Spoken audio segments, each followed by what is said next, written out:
Normally, when you hear poetry, you applaud at the end. And I advise that you do, because poets do not do poetry because we've got it together as people. It seems really weird, doesn't it, that you kind of drag this working class lad with very few qualifications off the street to come and do poetry at a professional development conference. The correct response when you hear a haiku or a tanka is to rub your chin and go, It almost feels sometimes that these two worlds shouldn't meld, but they do, and it's obvious, the amount of people who really enjoy the poems at the end and the amount of comments that we get. Begrudgingly, you attend the PD and go through the motions. But this isn't the typical tick box exercise. It transforms your belief, values and emotions. This is PD that makes you feel energised. It feels like two very different worlds, but I don't actually think it is. I think there's a lot of crossover. So you pop back to the crusty member of SLT. Do the thing you thought you'd never. Ask for a whole lot more of that non-tick box PD. You say, I want to know better, so I can do better. I'm learning so much, and then I'm just able to reinterpret it all in a way that the people in the room probably wouldn't have thought of. The Tsunami Kid is coming from St Michael's Year 4, and the anticipation of his very existence is the wave crashing into the shore, engulfing Mount Fuji in the distance. His destruction count to date is 12 smashed windows, 5 kicked in doors, 2 skips burnt to a crisp, and the wrecking of at least 1 interactive smartboard. After looking at the reams of data and evidence, about 4 weeks into next term, despite your best wishes, hopes and persistence, you know you're going to crash into the rocks and burn. So you pay a visit to that one in SLT, who even in winter wears sandals, who cycles to school and doesn't drink coffee. No caffeine ever. The fool. Starts off whiffling some waffle about not being trained but being educated, about not being robotic but being novel, about loosening top-down control. You are so irritated.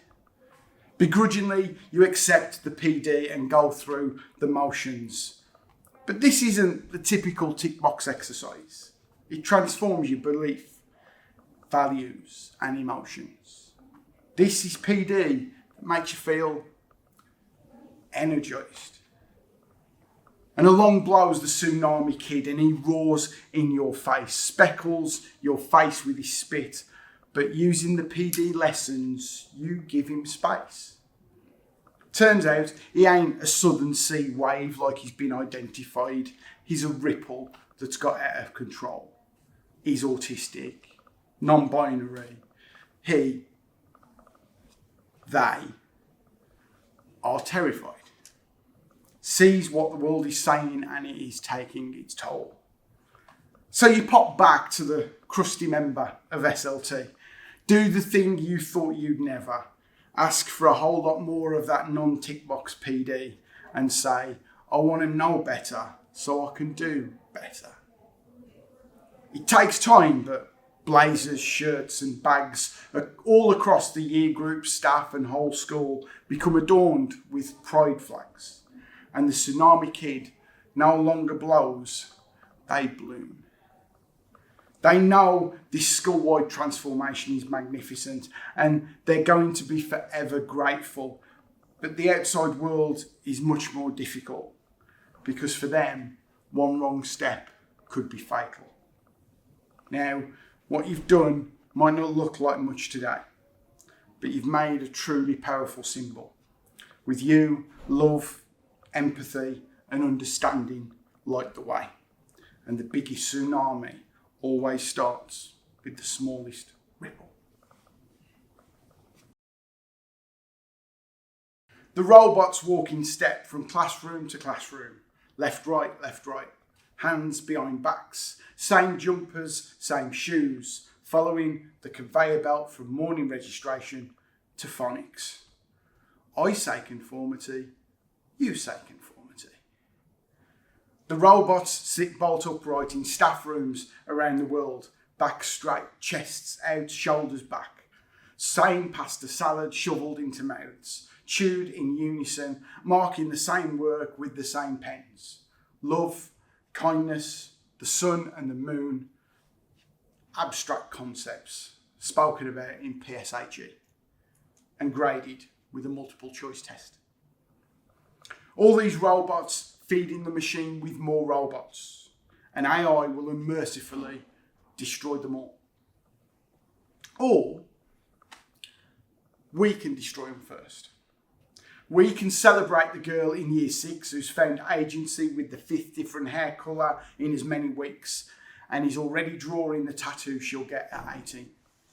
We can celebrate the staff member who teaches Newton's third law of motion to a giggling gaggle of year 8s with 2 shopping trolleys.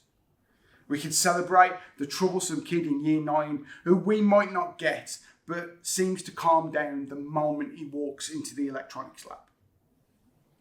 We can celebrate that we all learn more and give more from 2 days in a zoo than a lifetime of stodgy staff meetings, rote learning and Friday afternoon tests.